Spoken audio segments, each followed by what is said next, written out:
If you've ever sat with your phone at midnight, opened your loan balance, and felt your stomach drop because 6 months of faithful payments barely moved the number, I need you to know something before we go any further. It's not you. You're not bad with money. You're not undisciplined. You didn't fail. What you're looking at is math that was built, on purpose, to behave exactly like this. And in the next 8 minutes, I'm going to show you exactly how.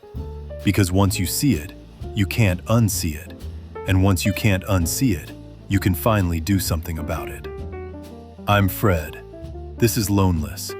And this channel exists because I'm tired of watching good, hardworking people carry shame that was never theirs to carry. Let's make this real.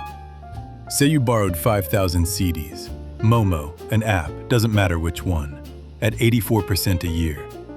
You're paying 620 CDs a month, on time, every month. You've maybe skipped things to make that payment. Maybe you didn't tell your partner the real number. Maybe you've quietly stopped answering calls from family who might ask you for anything because you're stretched thin enough already. By every measure that matters to you, you are doing everything right. Here's what nobody told you when you signed. At 84%, almost all of that 620 CDs pays interest first. The lender gets its cut before your balance moves at all. Month 1, you pay 620, maybe 270 actually reduces what you owe. Month 2, same story. By month 6, you've handed over close to 3,700 CDs and you still owe almost 4,000. Look at that gap. Sit with it for a second. Because I promise you, this is the exact gap that makes people feel crazy. You did the responsible thing every single month and the number barely blinked. That's not a personal failure. That's a curve that was designed to be slow because the lender's income lives inside that gap. Nobody explained the curve to you when you signed. That's not your fault either. It's just never been anyone's job to explain it. Until now. This isn't a "those predatory apps" problem, though some genuinely are worse than others. This is just how high-rate loans behave, everywhere, by design. The earlier the lender collects, the less risk they carry if things go wrong for you later.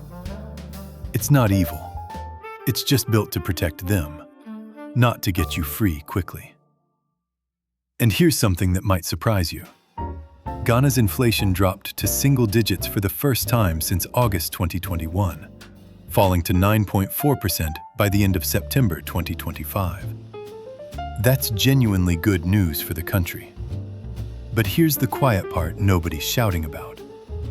When inflation and reference rates fall, your loans rate is often supposed to fall with it, if you're on a variable rate facility. Lenders are remarkably quick to raise your rate when things go up.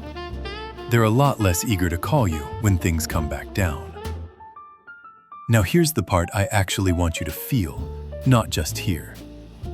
Over 70% of jobs in Ghana sit in the informal economy, which means most of us are borrowing and repaying without the cushion a stable payslip and pension are supposed to give you. So if you're stacking a Momo loan on top of a family loan, on top of something you took for school fees, you're not careless. You're one of millions of people doing the exact same thing, quietly, because the system was never built with a safety net underneath you. I build lending products for a living. I've sat on the other side of this desk, and I promise you, the math is never a mystery to the people who wrote the loan. It's only ever a mystery to the person signing it. That gap is the whole problem this channel exists to close. So what actually moves the needle? Not budget harder, not cut back on small joys. You've probably already cut more than you should have to. First, attack order. If you're carrying more than one loan, don't go for the smallest balance first, even though it feels good. Pay minimums everywhere and throw every spare cedi at whichever loan has the highest interest rate, regardless of size. That one's bleeding you fastest. Once it's gone, roll that payment into the next one. This is the avalanche method, and mathematically, It beats smallest first every time, even when it feels less satisfying in the moment. Second, and almost nobody does this, check whether your rate was actually supposed to move. Many loans are priced against a reference rate. When that rate drops and yours doesn't, you may have a legitimate case to ask for a review. Nobody's going to volunteer that conversation. You have to start it. That's it. 2 decisions, not 40, not a lifestyle overhaul. 2. I want to say something plainly, because I think it matters more than any of the math. Getting into debt in this part of the world is rarely about bad decisions. It's the loan you gave your cousin that never came back because saying no felt impossible. It's the funeral levy you couldn't skip.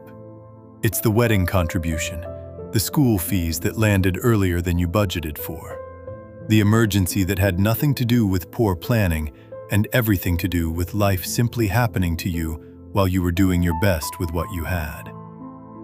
I've sat across the table from real people facing real defaults, drafting the letters, doing the math, watching grown adults apologize to me for owing money, as if that apology was owed.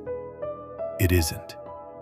What's owed is honesty about the numbers and a way out that doesn't require you to feel small to find it. That's what this channel is for. Now, I know some of you are already asking, okay, but how do I actually do this with my own numbers, without a spreadsheet and a headache? Fair question. Over the next couple of episodes, we're going to lay out your own loans together, work out your own attack order, and figure out if your rate should have moved. Bring a pen, or just bring your phone. So here's your only homework before next week. Write down every loan you're carrying, the rate, the balance, what you pay monthly. Just write it down. Most people have never seen their own numbers side by side in one place, and something shifts the moment you actually do. Next week, what a legal threat from a lender actually means, and what's just pressure with no teeth behind it. If today changed how you see your own loan, hit subscribe. That's genuinely how the next person carrying this quietly finds their way to this video. I'm Fred. Take care of yourself this week. I'll see you in the next one.